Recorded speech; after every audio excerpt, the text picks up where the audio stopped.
जी उनको पता लग रहा है।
सॉरी बट कोई आवाज नहीं आ रही है।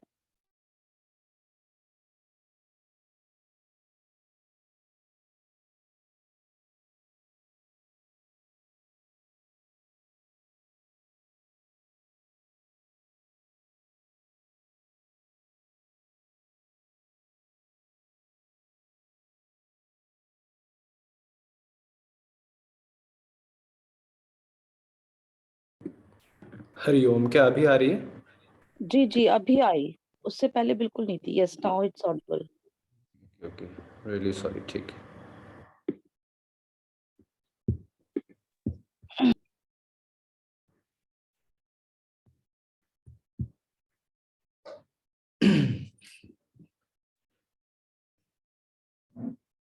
तो अभी हम सभी ने प्रार्थना किया। बेशक आवाज नहीं आ रही थी, लेकिन आशा करता हूँ आप सभी ने मानसिक रूप से मन ही मन प्रार्थना किया होगा। आज का जो हमारा विषय है वो योगा साइकोलॉजी के ऊपर है, और विशेष रूप से आज हम डिप्रेशन के ऊपर बात करने वाले हैं कि आखिर किसी भी रूप में, चाहे वो शारीरिक रूप में या मानसिक रूप में, जो डिप्रेशन की समस्या है उसका यौगिक निवारण क्या हो सकता है, और उसको थोड़ा समझने का भी हम प्रयास करेंगे। और पहले तो उससे संबंधित हम यौगिक अभ्यास करने वाले हैं, और तत्पश्चात उसके ऊपर थोड़ा सा प्रकाश भी डाला जाएगा। तो आप सभी जहां भी हो, थोड़ा सा योगाभ्यास के लिए तैयार हो जाएं, क्योंकि पहले हम थोड़ा योगाभ्यास करेंगे और तत्पश्चात इसके ऊपर हम थोड़ा सा डिस्कस करेंगे। मिस्टर बुद्धि जी हमें ज्वाइन कर चुके हैं।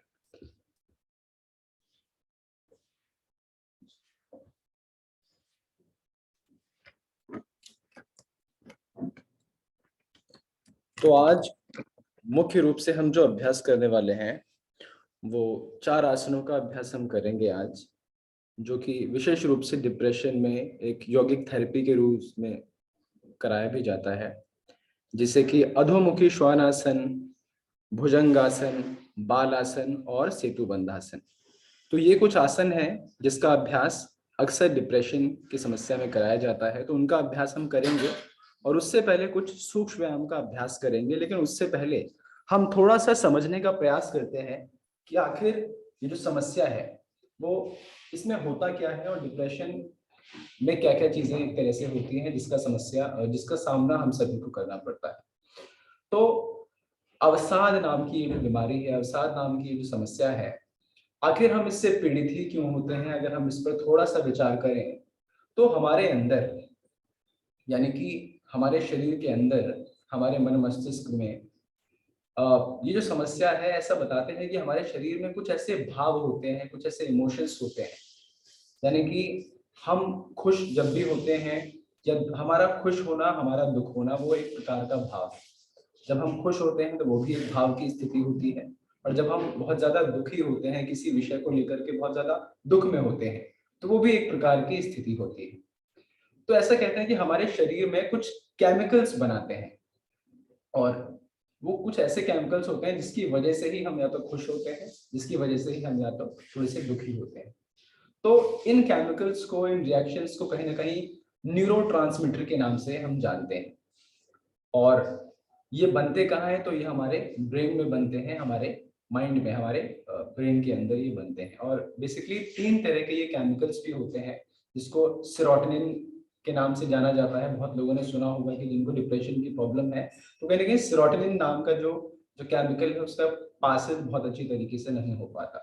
इसके अलावा डोपामाइन करके भी एक केमिकल होता है, और एंडोर्फिन्स के नाम से भी एक केमिकल होता है। और ये केमिकल जब अच्छी मात्रा में ब्रेन को नहीं मिलते तो कहीं ना कहीं ये अवसाद की प्रॉब्लम आती है।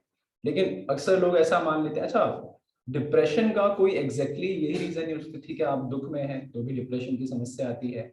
कोई बहुत निराशाजनक समाचार आपको ऐसा मिला जिसकी आप चिंता नहीं कर रहे थे, जिसके बारे में आप सोच नहीं रहे थे, लेकिन ऐसी समस्या मिली, तो उसकी वजह से बेशक डिप्रेशन आता हो। लेकिन कई बार डिप्रेशन के लिए कोई कारण होना आवश्यक नहीं है। बॉडी में अगर इन 3 केमिकल्स का सही से पासिंग नहीं हो पा रहा है तो वो भी अपने आप स्वतः डिप्रेशन का रूप ले लेता है। तो कोई रीजन रिक्वायर्ड नहीं होता कई बार डिप्रेशन के लिए, लेकिन उसको आज हम थोड़ा सा और बेहतर तरीके से आगे थोड़ा समझने वाले हैं। और सीधा अब हम थोड़े से अभ्यास के लिए आते हैं। तो आप सभी अभ्यास के लिए तैयार हो जाएं। सबसे पहले हम थोड़ा सा सूक्ष्म व्यायाम का अभ्यास करेंगे, और बैठे बैठे ही हम सूक्ष्म व्यायाम का अभ्यास करेंगे। तो सबसे पहले अपने दोनों हाथों को एकदम खोल लें, आमने सामने, कंधों के आमने सामने अपने दोनों हाथों को करें, और थोड़ा सा ये दोनों हाथों को आगे पीछे। सुबह सुबह कम से कम 15 से 20 मिनट थोड़ा सा हमें अभ्यास जरूर करना चाहिए, ताकि शरीर को थोड़ा सा खोल ले।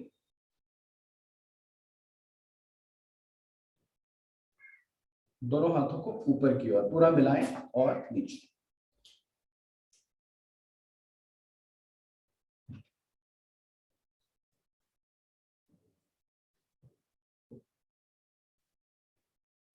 दोनों हाथों को इस प्रकार से मुट्ठी बंद कर लें, अंगूठा अंदर और चारों उंगलियों को ऊपर ऐसे दबाएंगे, और इस प्रकार से रखें, और थोड़ा सा ट्विस्टिंग करना है, हल्की सी ट्विस्टिंग।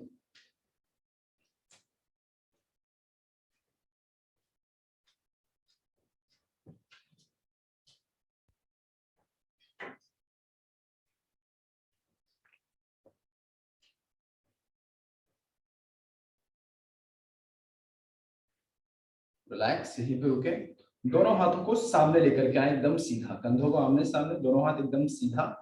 लंबा गहरा श्वास भरेंगे, take a deep long breath in, और श्वास छोड़ते हुए अपने लेफ्ट हैंड की साइड ट्विस्ट करें अपने आप को, हाथ को भी लेकर के जाएं, नेक को भी लेकर के जाएं, जहां तक जा पा रहे हैं वहीं पे रुकें, और रुकने के बाद ब्रीदिंग को एकदम नॉर्मल कर दें। 1 2 3 4 5 6 7। स्लोली स्लोली कम बैक, धीरे धीरे सामने आए, एकदम सामने, श्वास को सामान्य करें, फिर से लंबी गहरी श्वास भरें, take a deep breath in, now exhale, और इस बार दूसरी डायरेक्शन में जाएं, राइट साइड गए तो लेफ्ट साइड जाएं, रुके यहाँ पे 1 2 3 4 5 6 7, धीरे से वापस, दोनों हाथों को एकदम रिलैक्स करें, दोनों पैरों को भी सामने की ओर हम खोल लेंगे, है ना, और थाइस को थोड़ा सा अप एंड डाउन, थाइस को थोड़ा सा ये अप एंड डाउन करें, थाइस को हल्का सा,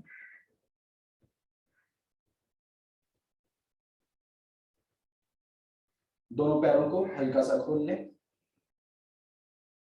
और दोनों हाथों को आगे की ओर इस प्रकार से मिलाएं, इंटरलॉक करें अपने फिंगर्स को, चक्की चालन एक हम मूवमेंट कर रहे हैं जिसको हम अपनी बैक को थोड़ा सा खोलेंगे और अपने लेग्स का भी थोड़ी एक्सरसाइज होगी, दोनों हाथों को आगे इस प्रकार से मिलाएं, इंटरलॉक करें अपने फिंगर्स को और इस प्रकार से सर्कल बनाना है, थोड़ा सा आगे झुकेंगे और हल्का सा पीछे की ओर जाना है, 1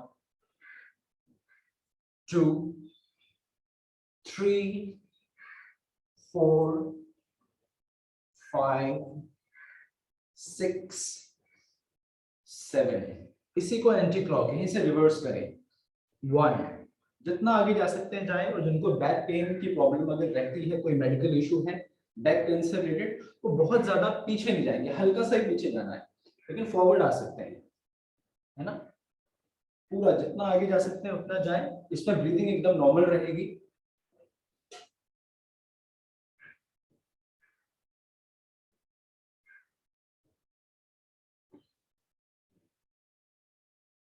रिलैक्स, दोनों पैरों को मिला लें और अभी आप सभी पेट के बल लेट जाएंगे, क्योंकि आज हम जिन 4 आसनों का अभ्यास करने वाले हैं, अधोमुख श्वानासन, भुजंगासन, बालासन और सेतु बंधासन, तो इनमें से 3 आसन हम पेट के बल लेट करके करने वाले हैं और अंतिम जो आसन होगा सेतु बंधासन, उसको हम कमर के बल करेंगे। तो आप सभी सबसे पहले पेट के बल लेट जाएंगे और पेट के बल लेट करके ही आज मैं आपको यह आसन करवाने वाला हूँ, क्योंकि ये सारे ही प्रोन पोस्चर्स होते हैं। तो आप सभी सबसे पहले तो पेट के बल लेट जाओ।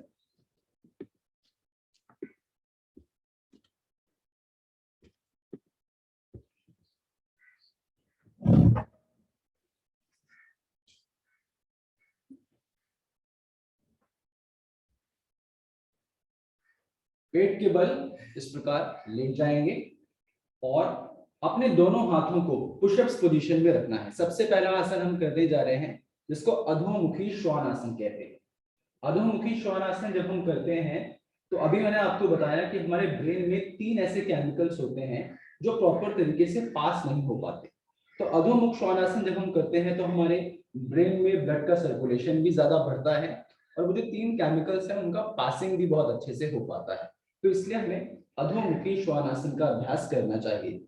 अधोमुखी श्वान आसन के लिए दोनों हाथ को पुश पोजीशन में रखें और पैरों को भी आप देखें कि ऐसे भुजंगासन की तरह फ्लैट नहीं करना, ये आगे की तरफ करना है ना। ये अधोमुखी श्वान आसन को कई जगह पे पर्वत आसन का नाम भी दिया जाता है। सूर्य नमस्कार के अभ्यास में हमने पर्वत आसन का अभ्यास किया, तो कुछ उस प्रकार का आसन है। इसमें करना क्या है, सबसे पहले आप अपने घुटने के बल इस प्रकार खड़े हो जाएं। घुटने के बल इस प्रकार से आ जाना है और एक बार लंबी गहरी श्वास भरनी है। Take a deep long breath in और श्वास छोड़ते हुए धीरे धीरे ऊपर की ओर उठना है और ये इस प्रकार से पर्वत आसन की स्थिति में आना है और अपनी गर्दन को जितना नीचे लगा सके उतना नीचे लगाने का प्रयास।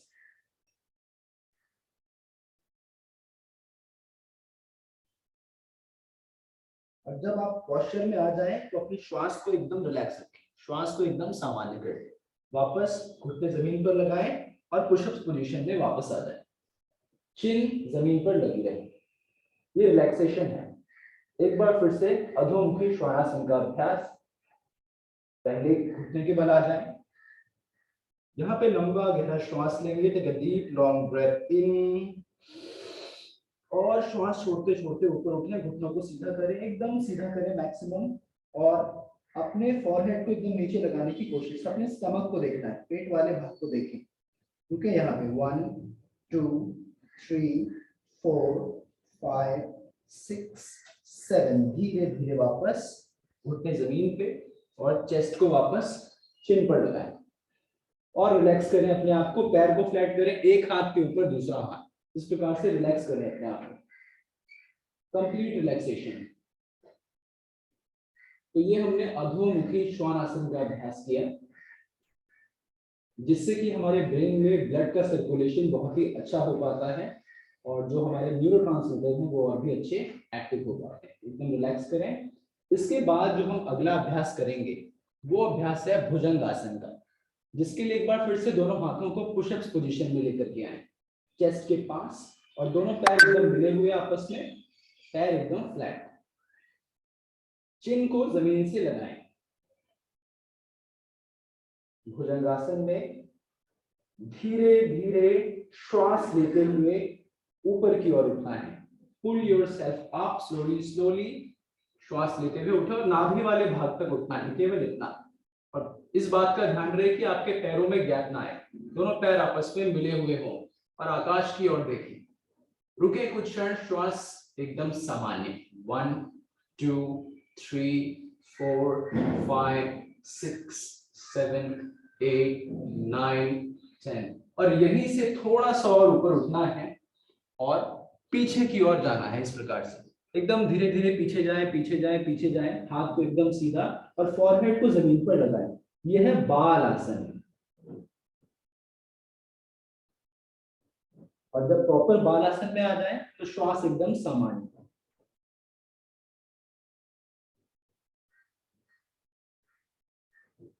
बाल आसन में बने रहें। अक्सर जब छोटे बच्चे आप देखते होंगे कि कई बार वो बाल आसन में इस तरीके से बैठ जाते हैं आपके, है ना, तो बाल आसन में उनको बहुत रिलैक्स मिलता है। तो कुछ समय के लिए हमें भी जब इस प्रकार की मानसिक या शारीरिक विकार आते हैं तो हमें भी कहीं ना कहीं बच्चों को फॉलो करना चाहिए, ऐसे ऐसे आसनों का अभ्यास करना चाहिए जो हमें एकदम सहज कर दें पूर्ण रूप से। वापस उठेंगे धीरे धीरे बालासन में और पेट के बल लेटेंगे फिर से। तो हम दो आसनों का अभ्यास एक साथ कर रहे हैं, भुजंगासन और बालासन। फिर से दोनों हाथ पुशअप्स पोजीशन में, चिन को जमीन पर लगाएं और एक बार फिर से लंबी गहरी श्वास लेते हुए धीरे धीरे ऊपर उठें, थोड़ा और ऊपर उठने का प्रयास नाभि वाले भाग तक, और जो और बेहतर कर सकते हैं वो पूरा उठने का प्रयास कर सकते हैं, लेकिन आपके पैरों में गैप ना आए, पैर मिले हों, आकाश की ओर देखें, ऊपर की ओर देखें। श्वास प्रश्वास एकदम सामान्य, normal inhale, normal exhale, stay there for a few seconds. 1 2 3 4 5 6 7 8 9. Now slowly come back in balasana. पीछे जाएं धीरे धीरे, एकदम पीछे जाएं, एकदम पीछे, हिप्स को पूरा पीछे लगाएं एकदम नीचे, और हाथ एकदम सामने की ओर, फॉरहेड को जमीन पर लगाने की कोशिश। रुके बालासन। मैं सभी को देख पा रहा हूं कि कितने लोग बालासन में हैं, और आप लोग अपनी वीडियो भी ऑन रख सकते हैं ताकि आपके आसन की जो स्थिति है उसको हम देख भी सकें और आवश्यकता अनुसार जो करेक्शन है वो भी करवा सकें। एक बार फिर से उठेंगे बालासन में और वापस पेट के बल लेटना है, क्योंकि एक बार और हमें भुजंगासन का अभ्यास करना है। धीरे धीरे और आगे आए, और आगे आए, पूरा एकदम सीधा लेट जाएं, दोनों हाथों को पुशअप्स पोजीशन में ही रखें, चिन को जमीन से लगाएं। आप अगर चाहें तो फॉरहेड को भी जमीन पर लगा सकते हैं। इस बात का पूरा ध्यान कि जहां पर आप आसन का अभ्यास कर रहे हैं वहां पर नीचे मैट या कोई गद्देदार कोई चीज जरूर बिछाएं, ताकि कंफर्ट जरूर आए ना, एक हल्का चादर से नहीं हो पाएगा, कुछ कंफर्ट जरूर बिछाया करें। एक बार फिर से हम भुजंगासन और बालासन का अभ्यास करेंगे। पुनः धीरे धीरे श्वास लेते हुए ऊपर की ओर उठें, धीरे धीरे नाभि वाले भाग तक उठें और आकाश की ओर देखना है, ऊपर की ओर देखना है। Very good. रुके यहाँ पे कुछ क्षण। 1 2 3 4 5 6 8 9 10। अब धीरे से ऊपर की ओर उठें और बालासन में जाएं बालासन में, पूरा पीछे जाना है बालासन में, एकदम पीछे पूरा, और हाथों को एकदम सीधा करें, फॉरहेड को जमीन पर लगाएं इस प्रकार, और रुकना है कुछ क्षण बालासन में। रुकें। 1 2 3 4 5 6 7 8 9 10। धीरे से वापस आए, पुनः पेट के बल लेटना है, धीरे धीरे वापस आए, पेट के बल लेटें, एक हाथ के ऊपर दूसरा हाथ इस प्रकार से, और फॉरहेड को दोनों हाथों के ऊपर लगाएं। पेट के बल जब भी आपको रिलैक्स करना है तो एक हाथ के ऊपर दूसरा हाथ और उसके ऊपर आपका चिन या आपका फॉरहेड।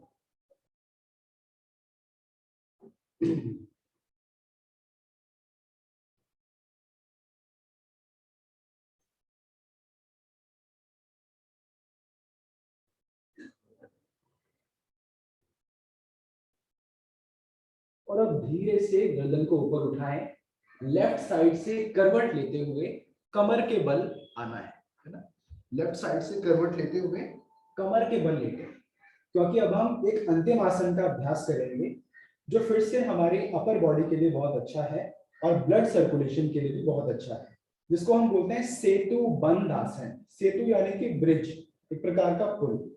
तो सेतु बंध आसन के लिए अपने दोनों पैरों को मिला लेंगे आपस में और अपनी नीज को बेंड करेंगे, घुटने को बेंड करते हुए अपने पैरों को अपने पास लाएं, हिप्स के पास लेकर के आए, इस प्रकार से जितना पास ला सकते हैं उतना पास लेकर के आए, और अपने राइट हैंड से राइट लेग के एंकल्स को पकड़ेंगे इस प्रकार से ये, और अपने लेफ्ट हैंड से लेफ्ट हैंड के एंकल को पकड़ेंगे इस प्रकार से ये। तो सबसे ये पहली स्थिति है आपकी। तो सभी कमर के बल लेट करके घुटने को बेंड करना है, राइट हैंड से राइट लेग की एंकल्स को पकड़ना है और लेफ्ट हैंड से लेफ्ट हैंड के एंकल्स को पकड़ना है। तो ये है पहला चरण। अब धीरे धीरे श्वास लेना है और केवल अपने चेस्ट को और कमर वाले भाग को ऊपर की ओर पुल करना है। Take a deep long breath in and pull your stomach, pull your chest up, इस प्रकार से जितना ऊपर उठा सके उतना उठाएं, गर्दन को नहीं उठाना। रुके कुछ क्षण, ब्रीदिंग एकदम सामान्य। 1 2 3 4 5 6 7, slowly slowly exhale, relax your hips, relax your back, relax your body। हाथ को नहीं छोड़ना, एंकल्स को पकड़ के ही रखना है और इस प्रकार से अपने आप को रिलैक्स करना है। आप चाहें तो अपनी आंखों को बंद रख सकते हैं। 2 बार और सेतु बंधासन का अभ्यास करते समय पूरा ध्यान अपने शरीर पर और अपनी श्वासों पर। एक बार फिर से take a deep long breath in and pull yourself up slowly slowly। थोड़ा और ऊपर आने का प्रयास, जितना आ सकते हैं रुके यहीं पर। 1 2 3 4 5 6 7 8 9 and slowly slowly come back towards ground। एकदम धीरे धीरे रुके यहीं पे, पूरा ध्यान अपने श्वास प्रश्वास पर। Bring your complete attention on your breath। Feel yourself। एक बार और 10 सेकंड के लिए सेतु बंधासन का अभ्यास। Take a deep long breath in और धीरे धीरे ऊपर की ओर उठें, उठें और ऊपर उठें और रुक जाएं। 1 2 3 4 5 6 7 8 9 10। slowly slowly come back। और धीरे धीरे अपने राइट लेग को रिलैक्स करें, सीधा करें, और धीरे धीरे लेफ्ट लेग को भी सीधा करें, रिलैक्स करें, और दोनों हाथों को थोड़ा सा खोल लें। Arms facing upward. Close your eyes and relax your body completely in shavasana. Shavasana भी एक रिलैक्सिंग पोस्चर है जो कि हम डिप्रेशन यानी कि अवसाद की समस्या में करते हैं। आंखें कोमलता के साथ बंद। तो अभी हमने अधोमुखी श्वानासन का अभ्यास किया, जिसको कहीं कहीं पर आप पर्वत आसन के रूप में भी सूर्य नमस्कार में कर लेते हैं। दूसरा आसन हमने भुजंगासन का अभ्यास किया। फिर हमने बाल आसन का अभ्यास किया, जिसमें हम पीछे की ओर गए, जो कि बहुत ही रिलैक्सिंग आसन है और मानसिक सहजता के लिए, सजगता के लिए बहुत ही उपयोगी आसन है।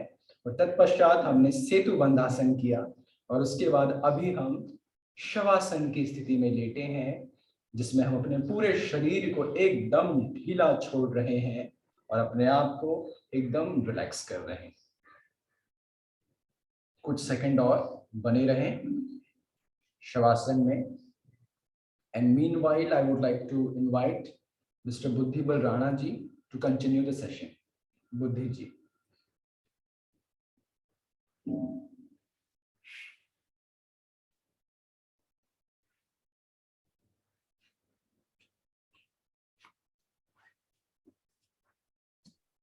धीरे से सभी लोगों को मेरा फिर से सुप्रभात है। हरिओम। दाएं या बाएं करवट लेकर सभी जो है अपने बैठने की स्थिति में आए और आज का सेशन को इसी को कंटिन्यू करते हैं। तो हमारे रोशन जी बता चुके हैं कि ड्यू टू द सेरोटोनिन, इसमें हॉर्मोन्स में अगर आप जाते हैं तो बहुत सारे differences means changes, chemistry biochemistry level पे बहुत सारे चेंजेस हमारे शरीर में आता है जब डिप्रेशन। तो हम जो है आज डिप्रेशन का केस योग कैसे जो है हम आसन के बारे में देख चुके हैं और खास होता क्या है, थोड़ा योग के थोड़ा सा और गहराई में जाते हैं कि किस वजह से जो है डिप्रेशन हमारे जीवन में आता है। साइकोलॉजिकली देखें या बायोकेमिस्ट्री के लेवल से देखें तो हमारे हार्मोन्स लेवल पे चेंजेस आता है जिसके वजह से हम डिप्रेशन में जाते हैं। और हम योग की भाषा में कहें तो हमारा जो है शरीर जो बना है सतरजतम 3 गुणों से, त्रिगुण से बना हुआ है, सतरजतम कहते हैं। तो अगर हम योग की भाषा में जितने भी गहराई में जाएंगे तो हमारे योग में क्या होता है कि हमारा शरीर जो है 25 तत्वों से बना हुआ है। तो उन 25 तत्वों में जो है अंतिम 24वां तत्व जो कि सारे 23 तत्वों को रेगुलेट करती है वो प्रकृति कहते हैं। प्रकृति मीन्स हमारा शरीर को हम प्रकृति मान सकते हैं, पुरुष, और सबका जो नियंता है पुरुष, पुरुष माने आत्मा। तो इसी को अगर हम अलग अलग भाषा में अलग अलग उसमें शब्दों में कहा जाए तो ब्रह्म और माया, शरीर हमारी माया है, आत्मा हमारी ब्रह्म है, और पुरुष हमारे आत्मा है, प्रकृति हमारी शरीर है। और ये भगवत गीता के भाषा में हम जाते हैं तो क्षेत्रज्ञ, क्षेत्रज्ञ मीन्स वो आत्मा और क्षेत्र मीन्स हमारा शरीर। तो यहाँ पे होता क्या है, सतरजतम। तो इसीलिए भगवत गीता में अब कहेंगे तो हमारा जीवन क्या है, ये सतरजतम का खेल है। और हमारे योग महर्षि पतंजलि क्या कहते हैं कि प्रकाश क्रिया स्थितिशीलम भूतेन्द्रियात्मकम भोग अपवर्गार्थम दृश्यम। मतलब कहने का मतलब क्या है, भूत और इंद्रिय, हमारे जो शरीर बना है भूत, पंच महाभूत से बना है या पंच तत्व, महाभूत मानी पंच तत्वों से बना हुआ है। और हमारे इंद्रिया जो कि हमारे ग्रहण करने की शक्ति, जो जिससे कि हम जो है ग्रहण कर सके, बाहर की चीजों को जो है ग्रहण कर सकते हैं, तो उन चीजों से बना हुआ है। तो इन सभी चीजों में है प्रकाश, क्रिया और स्थिति, 3 चीज पाई जाती है। प्रकाश, क्रिया, स्थिति। प्रकाश जो है हमारे सत्व को प्रतिनिधित्व करती है, क्रिया हमारे रज को प्रतिनिधित्व करती है, और स्थिति भी हमारे तमस को प्रतिनिधित्व करती है। तो हमारे योग की भाषा में अगर हम कहते हैं तो जैसे ही इन तीनों में जहां भी असंतुलन होता है तो हमारे जीवन में जो है कुछ ना कुछ रोग आता और जाता रहता है। तो जैसे डिप्रेशन कब आता है, जब हमारे जीवन में तमस हावी होती है। तमस की मात्रा जब अत्यधिक होने लगती है तो हम डिप्रेशन की ओर चले जाते हैं। तो जैसे थोड़ा सा गहराई है, तत्व सत्व और रज और तम हमारे जीवन में क्या लाती है, इसको अगर हम कहें तो तमस जो है हमें निद्रा लाती है। सत, रज, तम ये तीनों ही गुणों को हमारे जीवन में अत्यंत आवश्यकता है। पर कब आवश्यकता है, मतलब और आवश्यकता है और हमारे जीवन में हमेशा ये विद्यमान रहती है, कभी अधिक कभी कम होता है।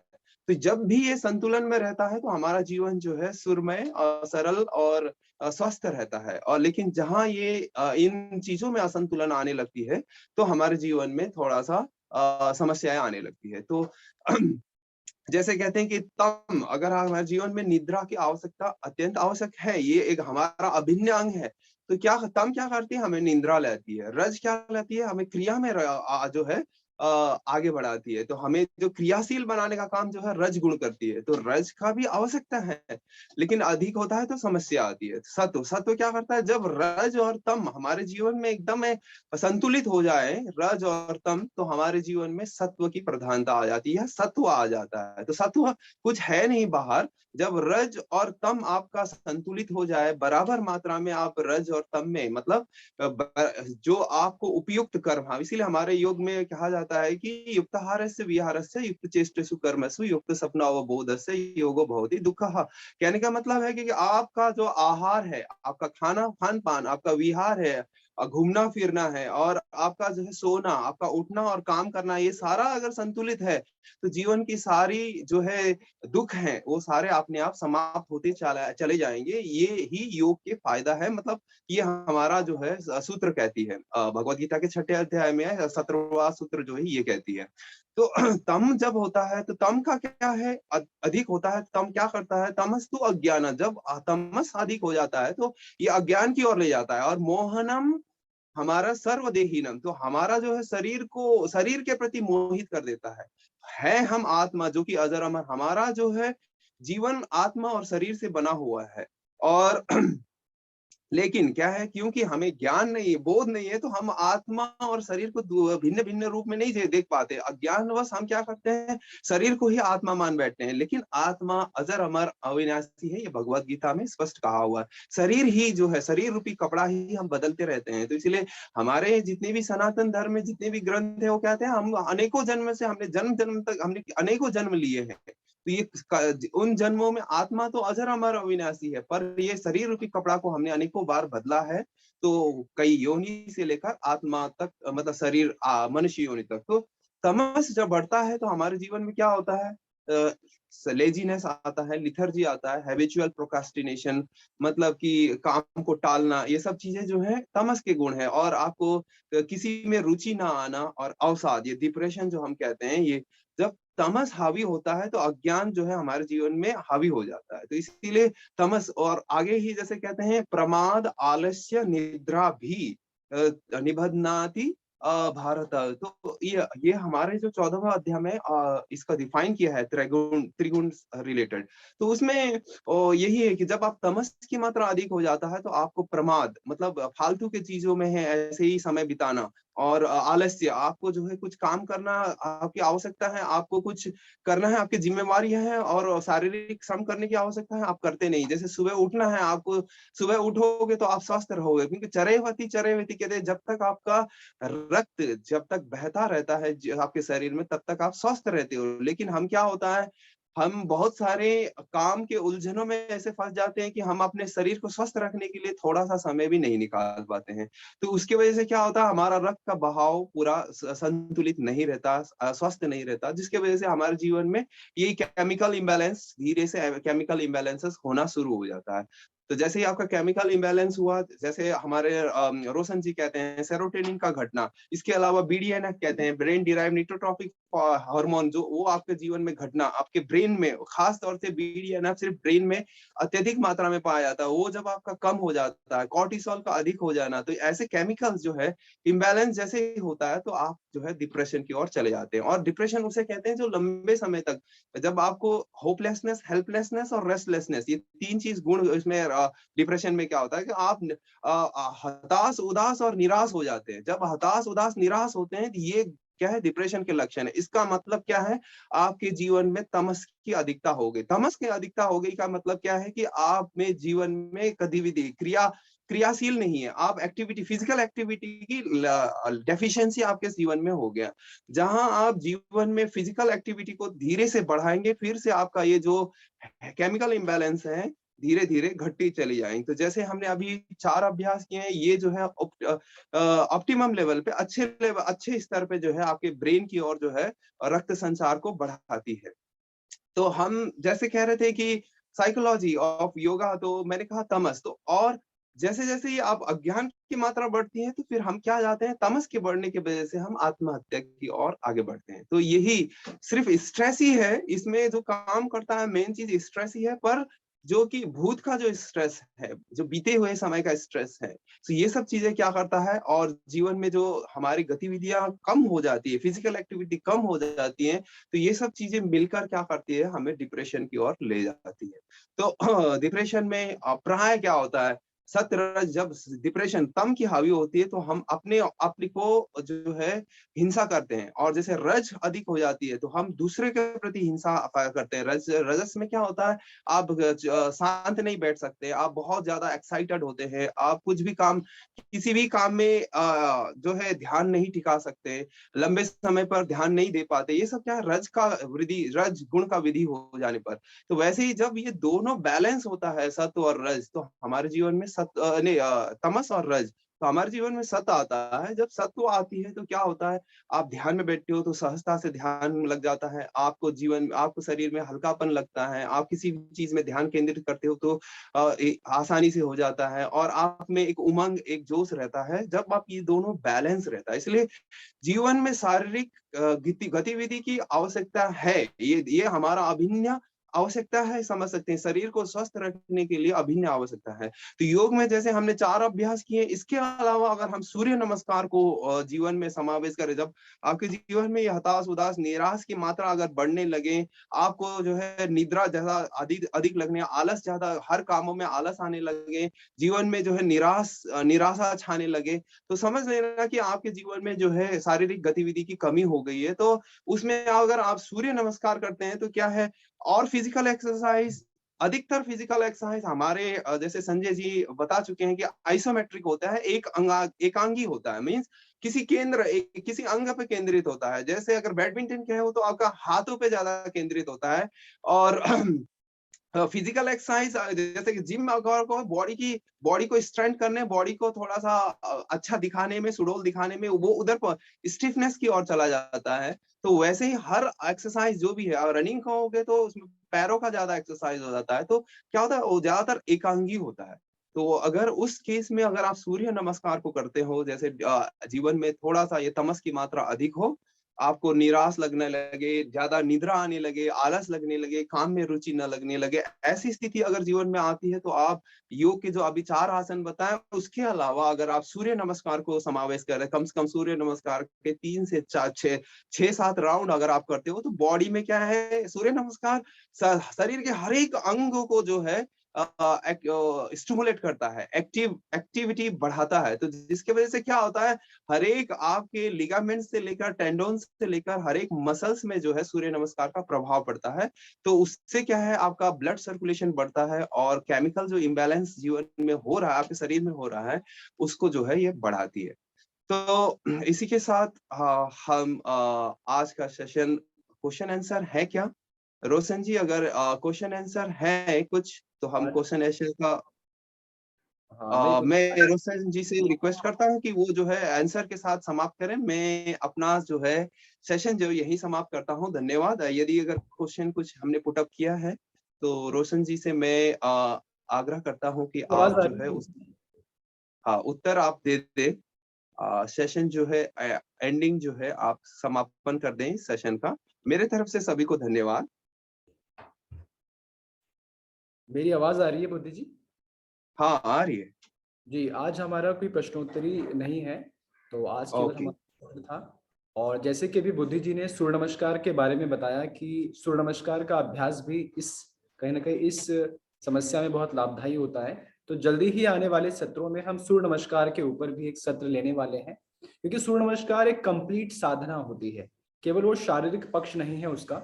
सूर्य नमस्कार का अपना एक मानसिक पक्ष होता है, उसका एक शारीरिक पक्ष है, और उसका आध्यात्मिक प्रभाव भी है, क्योंकि उसमें मंत्रों का उच्चारण भी आता है, आसनों का अभ्यास भी आता है, प्राण पर फोकस भी हम करते हैं, अपनी ब्रीदिंग पर फोकस भी हम करते हैं।